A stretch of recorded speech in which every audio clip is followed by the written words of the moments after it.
Esteban, what is the worst dungeon mastering voice acting advice that dungeon masters get all the time? They forget to breathe when they talk. Freaking Yeah, I know. It's like just kill your vocal cords. Second worst thing is don't drink water. Just drink yeah, drink dry tea. I don't know. yeah. But yeah, So breathing. I laughed Don't breathe. so much when you said that because I was holding my breath as you said that. Hey man, words of advice. Always take breaths. Yes. Welcome back to How to Be a Better DM. I am your host, Justin Lewis. This is the show for dungeon masters who think they have really cool voices. At least it sounds that way when they talk to themselves in their car. But when they are playing the game, it doesn't really come out that way. I am Justin, as I said. I've been doing this for 3+ years. Through the podcast, we've helped thousands of dungeon masters just like you become better DMs. And I'm sitting here with Esteban Senzig. Hopefully Yeah, I know you said it right. Cool. Good. Cool. Honestly, Good job. With names sometimes, I'm like, especially here in Utah. Yeah, it's very different You know, sometimes. so Esteban and I had a very cool chance encounter. I went to Dreamwalk, where I just saw him kind of sitting on, and honestly, I came over, full disclosure, I came over to talk to you. Cool. To get the scoop on the girl who was at the counter so my brother could ask her for her number, which he did, and she was too young for him. Too young and she had a boyfriend. Yeah, I guess that's the most important. Well, Wah, wah. they're both, anyways. Yeah, that's how. But we got to talking, and I think we had kind of a cool connection.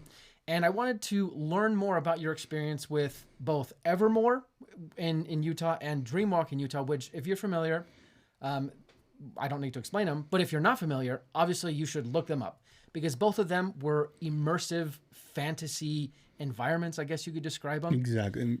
Fantasy world. Yeah, exactly. Immersive. And I think it's really cool that you've had the experience of going through both.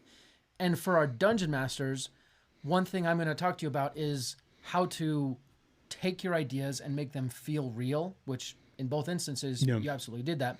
But before we get to that, we're going to do our warm-up, which with guests, we like to do some warm-ups. Let's do it. And for this one, we are going to make you a monster. Or I guess, okay. No, we're not going to make you into a monster. Oh, okay. But this is like your monster. What did I right? sign up for, man? No. Just joking. This is great. So let's make some monsters and maybe give a voice to it. Yes, actually. So let me hide my computer. We can do it one of two ways. Okay. We can do the powerful, cool way, or we can do it the embarrassing way. I'm leaning towards the powerful, cool way personally, but up to you. How embarrassing is embarrassing? It's really actually up to you because I'm just going to ask you questions about yourself. Let's do embarrassing. Okay. All right. Live on the edge, people. What is the most embarrassing thing about yourself from your perspective? About myself? Yeah. Like, what do you see as the most embarrassing thing about yourself? Either two things, and it's kind of a disability. Oh. I'm hard of hearing, and I'm completely colorblind. Whoa. I have a weird mutation where colors are constantly changing. You'll never see me in color. What? So, like, I know, what see, colors? boom. So everything, I can see the color, but lighting will change everything. And then if you stick two colors together, they start blending and fusing in the middle. Wow. So pastels are my mortal enemy. That's my embarrassing thing. I can't match colors. Okay. So colors, and then like ears, I've always had problems with my ears. So I'm a little hard of hearing. So I'll be like looking at different angles, trying to get the sound in my ear. But that's probably the most embarrassing thing about me. I can't match colors to save my life. Honestly. My wife helps me pick out shirts and ties. Did I respect that? Honestly, Cheers to that. I sympathize a teeny bit. Like with Are you colorblind? With certain grays and greens, I like can't tell the difference. Yeah. But then like when I look them at again, I can. It's like weird. I'm like, it's like my brain wants to be colorblind, but I'm not. You know what I mean? Yeah. No. So Maybe I'm it's just your mind trying to. Like, I'm just bad at it. It's fine. All right. What's the next one? Okay. So what is the actual most embarrassing thing that you have ever done? So action. Action. Yeah. So I sing opera. I've been doing that for like 15 years. Wow. And my very first legit opera, we were doing an opera called La Boheme. And I'm like, I'm in the chorus, hooray. And in their one little scene, the director makes a little kid in the chorus pickpocket one of the main actors, opera singers. And she has to kick me in the shin and then run off. And I'm a policeman, so I'm going to chase after her. So the most embarrassing thing is opening night, my first opera, super nervous, really excited. We go out, the bit's about to start. The girl actually gets nervous because it's her first opera too.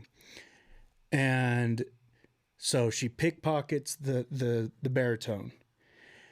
And next thing you know, I'm like, I grab her arm and I'm like, no, don't steal anything, acting and all that fun stuff in front of everyone, in front of the whole house. We sold out. She gets nervous. She closes her eyes and she doesn't hit my shin. Guess where she hit me? Oh, no. Opening night, and she swung hard.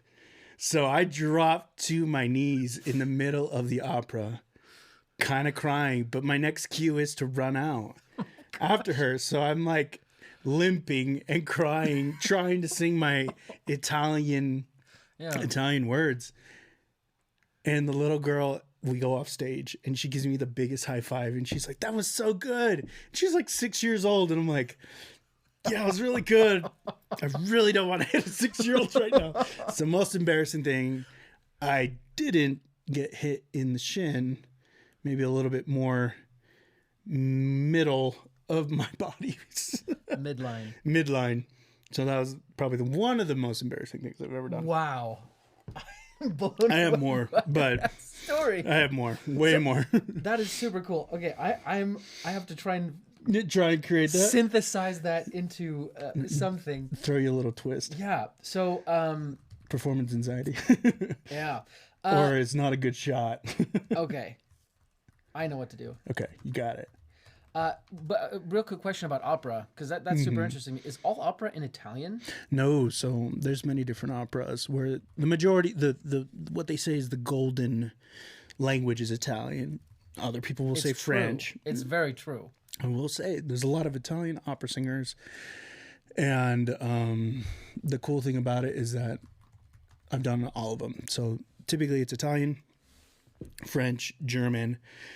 There are English operas where they're all in English. And then there's Spanish operas that call them zarzuelas, but they're opera adjacent. But yeah, no. Italian is like the best, but okay. I personally like the French operas better. But that's just me. How dare you? I'm sorry. Sorry, I speak Italian. Sorry, Italy. Yeah, Italy's better than France in every way. Yeah. Especially the pasta. Yeah. Okay, so the last question, Okay. we can solve this one of two ways. Okay. We can either roll a dice, or you can tell me, what do you think is the most embarrassing age? Like year.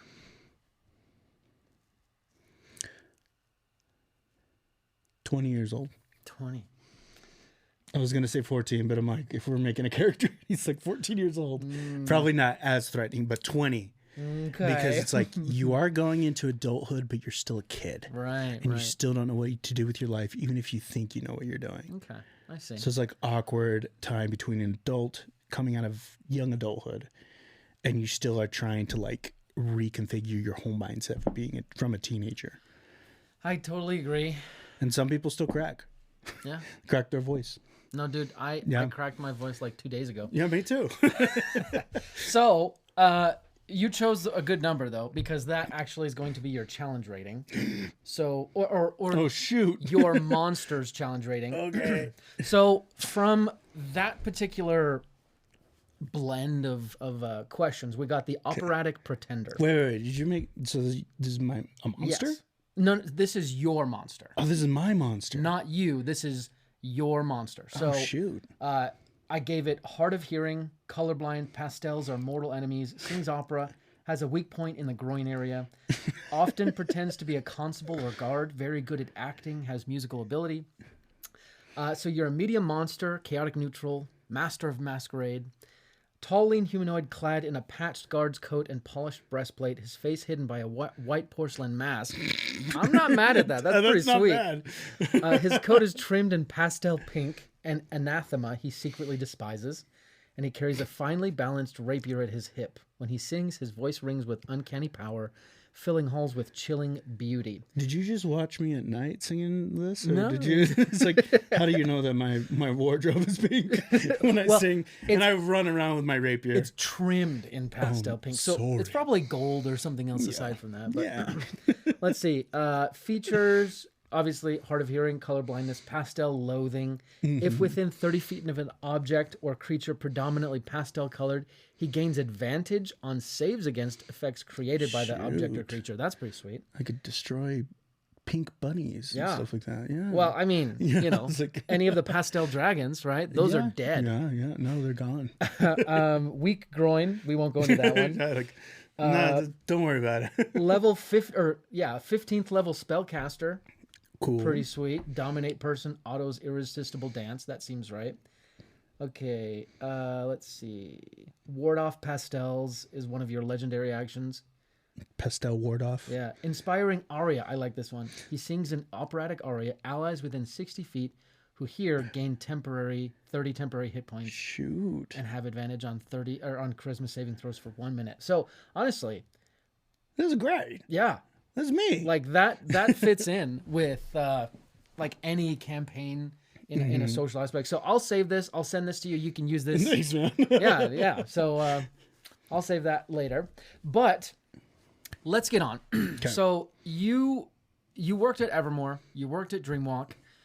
Tell our audience how you got into those and some of your experience from those jobs as it pertains to being a dungeon master, if you have any just off the top of your head. I'll dig deeper. Okay. But. So with Evermore, I was still young. This was literally in 2020. So COVID times. I was literally in Washington, D.C. doing pest control. I wasn't selling it. I was killing the bugs. So I was my own hero, I guess. Yeah. So I had realized, I'm like, I want to do theater. I want to do acting. I've been doing opera, but I can't just wait for an opera every 6 months. So luckily my mother sent me an email. She's like, hey, there's this place in Pleasant Grove, Utah, who's looking for actors. And I'm like, okay, well, cool. I sent in my email and I got a reply email, just an automatic email that you have to audition in person. And I'm like, oh, crap, I'm in Washington, D.C. I'm like, you need to do a monologue. And I'm like, well, I don't know any monologues in English. Because it's like, I could just recite the aria music of Nessun Dorma or something like that. I don't know. But luckily, I like written all my things, really just being honest with myself and honest with the people at Evermore. And I got in. They didn't need a in-person audition, which I was so lucky because everyone else had to do it. So I got in, and I was an operatic bard. That is awesome. I was a character, Antonio de la Rosa, and he carried around a rose, and everyone loves Antonio, but no one loves Antonio. And my character was roaming around Evermore, just fighting for love, but everyone loved Antonio, but no one loved him for who he was, because in the opera world, it's very hard to find someone who loves you for you and not just for your voice or your cool rapier dancing on stage. And eventually Evermore happened. We all know the story, and if you don't, you could go check it out. Go dive down the rabbit hole on that. It's a tragedy, not a comedy. It's not maybe it's a comedy. Not every day. Okay. It was fun sometimes. Yeah. But like the building of that place and the characters and even the characterization with some of my friends who I met there, who've been lifelong friends now. The best thing we learned from just us as characters was being honest with our character. What do they genuinely want? And more than anything, the disabilities of each character is a beautiful thing. Because then you can rely on your co-players or the co-actors in this scenario to complement you. And that shows like a genuine story where, you know, even in certain campaigns And even in movies, there's one guy who's amazing at all these things except for that one thing. And that one person who's the sidekick or whoever can help him with that one thing. And so for us during Evermore was to be able to have that ability to play off of each other, but really tell a story within each other's realms as well. So co-creative things. Sometimes it worked, sometimes it didn't, but we were still going forward with it. Yeah. Now with Dreamwalk, I get there, start deciding and start designing certain things, but what was very different is that I came in at the beginning of it all. And the cool thing about it is that no one has really ever done anything like it. Evermore, yes. But this was started by filmmakers. So it's a film set, and the majority of everything of how it was and design is in the certain techniques of filmmaking. And the cool thing about it is that it's still a fresh page. It still has plenty more to grow, and it has all these creative minds behind it that can totally go above and beyond of what it could be. And it could be its own standing in, everyone has, Star Wars and Star Trek. Could the possibilities of Dreamwalk being high and mighty and have its own shelf? It could. Wow. And so those designs and everything that I brought in, and I wrote in my book, my little book, it's in my office right now, is having those characters know each other and bond and not like each other because it's genuine. Because I could tell you, and that's the cool thing about it, it's so applicable with writing and creative and even characters, is that we as humans apply it to our own lives, right?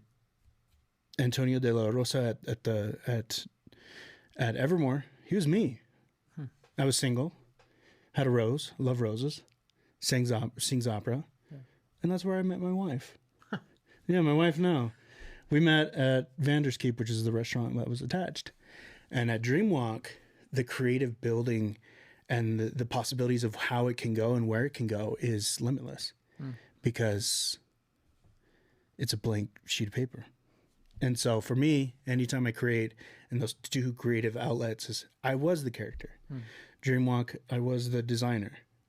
And, those complement. You just learn from the ground up and you work your way up. So, yeah. Crap. You gave so many good things. It's like, where do I start? Go for it. Okay. You mentioned kind of at the beginning. Yeah. You have to be honest with your character. And I thought the wording was really interesting. So can you tell us a little bit more about that? And also, how do you do that? So I think when writing a character, putting in a safe amount, because sometimes people put too much. And then the character becomes connectable. So for me, if you're going to write a character, develop a whole scenario, or even in opera and LARPing, I do major things with LARPing and help produce LARPing events. It's a group called Beyond the Gates. And I'll get you guys come in. I'll get you free tickets. I've actually never done a LARP. Oh, it's phenomenal. Probably not that one. That's a TV show. I was going to be like, wow, I don't know if I can afford to get in there. Yeah, just do Beyond the Gates, Utah. I see. Okay. Yeah.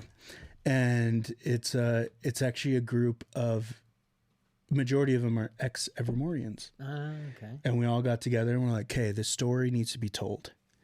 And we are going to do it in the best way we can with media, with interpersonal connections and character connections. So my character, when I was there doing a character, we applied it to how I am and how that other person is, and we add a little dressing of what. Your wife calling you? Nope, that's my alarm to stop working. I have a problem. It's okay. So do I. My wife tells me to go lay down and play video games to relax. Yeah, it's like, but honey, I gotta work. I get it. Totally get it. Sorry, let me just put this on Do Not Disturb. How do you do that? I don't know. Okay. Okay, cool. I'm so sorry. All right, so recap that one. So I think the biggest thing with Beyond the Gates is that we applied real character personalities with interpersonal stories and a development where the person who comes in can really choose a story. Evermore tried. But unfortunately, a lot of inner mechanisms weren't working, fights, debates, and all that stuff. But with Beyond the Gates, we actually want a genuine connection from the world walkers, because we call them that, where they can come in and learn and kind of escape the world that is outside. And that's what Evermore, unfortunately, did not provide. And at Beyond the Gates, it's still new, it's still young, it's still growing, but it's a thing that we can completely engulf where people can't see. There's me. Yeah, there you are. I think I got off like a 14-hour shift and I was so exhausted. That's why I looked like that. You do look a little tired. I look tired. But that's the cool thing about it, is that Beyond the Gates has so much potential to creating not only that D&D vibe where the characters can choose what happens, because we have debates, we have voting systems, we have all this stuff, and this last season went crazy because they chose it. Now with so yeah, does that answer the question a little bit? Yeah, that's really interesting. And I think the thing that I'm interested in the most is, how do you do that, if possible, obviously from your experience? Like, is there a way to do that at scale as the dungeon master with every character that you sort of bring onto the stage? How do you do that at scale, if possible? Honestly, God, 3 things. First, find inspiration in anywhere you go. So with opera, find inspiration. Movies, you find inspiration. Reading books, going to plays. And I'm not talking about like Broadway. I'm talking about like your local plays and your local theaters, everything local. If you got it, great, utilize it. To apply to whatever NPC or other characters you can develop, make it personable. Yeah, these people are in a way of a fantasy style. They're not genuinely real, even though magic does exist. I don't know if you knew that. I didn't know that. I think magic exists in some shape and form. Yeah. We just can't always see it. Like pastels. Yeah. And then the last one is make it fun. If this character is like, I like to just run around and steal people's left shoe, it's funny because he's like, yeah, I like to do that when I was a kid. How many nephews or siblings or dogs even have stole your shoe or your sock? Yep. It's completely applicable. As long as it's applicable and the people can sympathize with it and connect with it, I think that's the best way to build characters. Because even at Dreamwalk, we had certain characters who it's like, they're funny, they're joking, they're brothers. There's one of them. There's Krook and Rook. They're 2 space monkeys, or space apes, my bad. Yeah. Who are always playing jokes, and everyone just loves it because there'd be so many times where the parents are like, that's you and your sister, and that's you and your brother. They're space apes, so it's not really applicable to what we understand as the regular monkey does. But it's those mannerisms and those human instincts that really connect the character to the person who's ever playing it. So yeah. Lovely. So it's almost like put small mirrors into the characters. Yep. In a small way. Yeah. Exactly. You wanna connect to a player. You want to connect to an audience. Make it personable. I love that. Make it real. Just put wings on it. Yeah. Right. Or give them a stick. Yeah. Something relatable yet out of the ordinary. Yeah. I wanted to move on. I think you have a unique position. Yeah. Because as dungeon masters, one of our challenges is to take all of these fantastical ideas that we have and actually do something with it, turn it into a game/story that people can interact with. So with specifically probably more at Dreamwalk, but even with Evermore, how do you take those ideas, vet which ones have legs, and then actually start moving on some of them when your bosses say that you can. Caveat. but you know what I mean? Like, how do you take something and be like, okay, I need to nix 3 or 4 of these other ideas and actually move forward with this one because I think this one has value. So let's rephrase that. Yeah.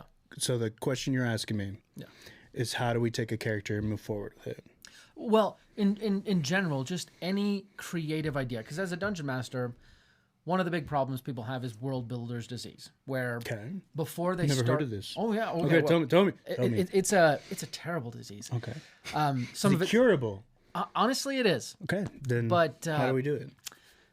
The problem with world builder's disease is that a lot of dungeon masters, they don't necessarily move forward with their games or even actually become dungeon masters because they are so focused on building this fantastical world because they have Brandon Sanderson in their brain. Oh my. Yeah. You know what I mean? Yeah, that's a big one. Well, it's like, oh, I have this to. cool idea of like a dragon's going to be over here with, a ring and something like that. And then over here there's a lich. And like they just build this world. So how do you take all of those ideas, and maybe this is a better question. No. Especially with DreamWalk. Yeah. How do you take all those ideas and weave them together so it does feel like one thing rather than one game, one artist, one exactly. Okay. So the best way I've kind of figured out how to interweave characters and storyline is a couple things. First, be open to the ideas of other people and their doing, and like the characters or the actors or the players of who's playing in the game. Be open to their ideas and how it can be applicable to whatever you're building, to characters, to campaigns. But the biggest one is make it so simple but so broad that you can easily intertwine it. For the same reason, everything is intertwined to a certain extent in this world. Yeah. I met you at DreamWalk, now we're doing this, and now I met some other people here, and we've worked together like a couple years ago, and it's like everything intertwines or everything loops back. Yeah. So for me, and it's kind of an oxymoron, make it simple, but make it so broad that you can intertwine it. So it's like, yeah, cool, you have the inspiration from Brandon Sanderson or, Lord of the Rings or whatever else it may be. But start with the simplicity of like, okay, what's the motivation? Like in filming. Mm-hmm. How do I do it? When, where, and why? So I've stuck with those things immensely in everything. So my character, when I'm LARPing, why is he there? What does he want to do? Where is he from? Yeah. And what's his backstory? To opera, it's already written out. Who am I? What am I saying? What do I want? What's my motivation? And now with D&D and DMs trying to make it too complicated or they have it so saturated. Yeah. It's so, and you got to just stew on it. You make it so simple, it drives you nuts. But if you give your campaign, your characters and your members of your party can do whatever they want to a certain extent. You don't want to get them too much because then they go crazy, He's still working. But as a DM or a game designer, whoever you want to be, make it so simple where you have beginning, middle, and end. Now, what you fill in the middle, that's the beauty of weaving your characters to what you can create and the improv of what the story needs. Yeah. So at least a beginning, party, middle, something that gives it a climaxing thing. And then at the end, what is the overall ending story or ending possibilities that they can give them? Yeah. If you make it too complicated, it's going to stress you. If you make it too simple, at least you have more to grow on. Yeah. And I always say, if you're going to do anything, learn how to improvise. Because I'm pretty sure DMs were like, I don't know what came out of the bard's mouth, or why is the monk fighting again in the tavern? Yep. So be willing to, ad lib or improv. Like I've even taken improv classes for stuff like this. Yeah, I was on an improv team. No kidding. Yeah, I was. Which one? Improv Broadway. Okay, Improv Broadway. Because it's funny enough, we've actually done some panels with two of the guys from Zach. No, not Improv Broadway. Wait, it was from It used to be Comedy Sports. Now it's Yeah, Comedy Box. who was it? It was Taylor and gosh, Is it Joe? no, it wasn't Joe. Okay, because I'm like, I know Joe from that. Yeah, I know. It's No, like- but that's super. Honestly, improv super important. I think the superpower that you just, or not the superpower, but the secret sauce that you just alluded to is simplicity. Yeah. Right? Like as I DM, it goes back and back to that, and it's just so crazy how often that's the solution. Take out the stuff that doesn't matter because that's what your players are for. They put that in there. They as humans, we naturally want to tell a story. Yeah. And if you keep it simple and interweaving those different ideas, if you just have one string that's your own ideas and make it all complicated, then you need to do this, then you need to do that, and there's no other way, it's never going to be woven. Because you need other strings, and like if you're making the loom, you know, you're weaving something, you need other different types of color, you need other different types of fabric, thread, shiny, dark, pastels. Yeah. Dang it, pastels. You just keep it simple. Yeah. So simple. You have the beginning, the middle, and the end. It's the best way to telling the story, and it's the best way of doing TM in gameplay, in my opinion. Because if you make it too complicated, you lose drive, you lose emotion, you lose storytelling. Yeah. Yeah. I love that. Thank you so much for joining me on How to Be a Better DM. I'm going to let you close out in just a second with a few questions. First one, I want you to give one challenge to our audience based on everything we've talked about. Like, hey, if you were listening to this and you didn't catch this, this is what you need to do. Next, how can people reach out to you, support you, and see what you're up to? But while you're thinking of those, I also did want to mention we are doing today's podcast from the Worldsmith studio, which is pretty awesome. I'm hopeful that the video will make it to YouTube. Our YouTube is kind of not great, but It's growing. It's more just like, anyways, I don't want to complain about my Maybe life. make an alarm for that. Yeah, freaking YouTube and whatever. But anyways, but thank you for listening to the show, and thank you for sticking around. Esteban, what should our audience do because they came to this show? Keep it simple. Collaborate. Escape the world and create something new. Yeah. Because you'd be surprised what creativity will change someone's life. It changed mine. I was going to be an architect, and then I wanted to do plastic surgery, and then I wanted to be a concert cellist. Now I sang opera. Now I'm doing voice acting. Now I'm doing game design. Yeah. Be open to the possibilities of what happened. But I keep it simple that I'm never going to deny something that comes towards me from the universe. And more than anything, learn to collaborate. I love it. Yeah. Stop, collaborate, and listen, as they say. As the good music says. Yes. I'm glad you... please don't copyright us. No, it's fine. No one's going to cancel us. It's like, I'm just going to They sleep. Yeah, it's fine. That music's going to be on replay in my car Seriously. But how can people reach out to you, support you, and see what you're up to? Specifically because actually a big portion of what I was going to talk to you about was also voice acting. We didn't have enough time. So if people wanted more info on that, where can they find you? If you want to call me back, that's great. We could do another episode. In fact, hopefully within the next year, we'll do like a one shot with the guys at Worldsmith and Esteban, which would be super fun. Oh yeah.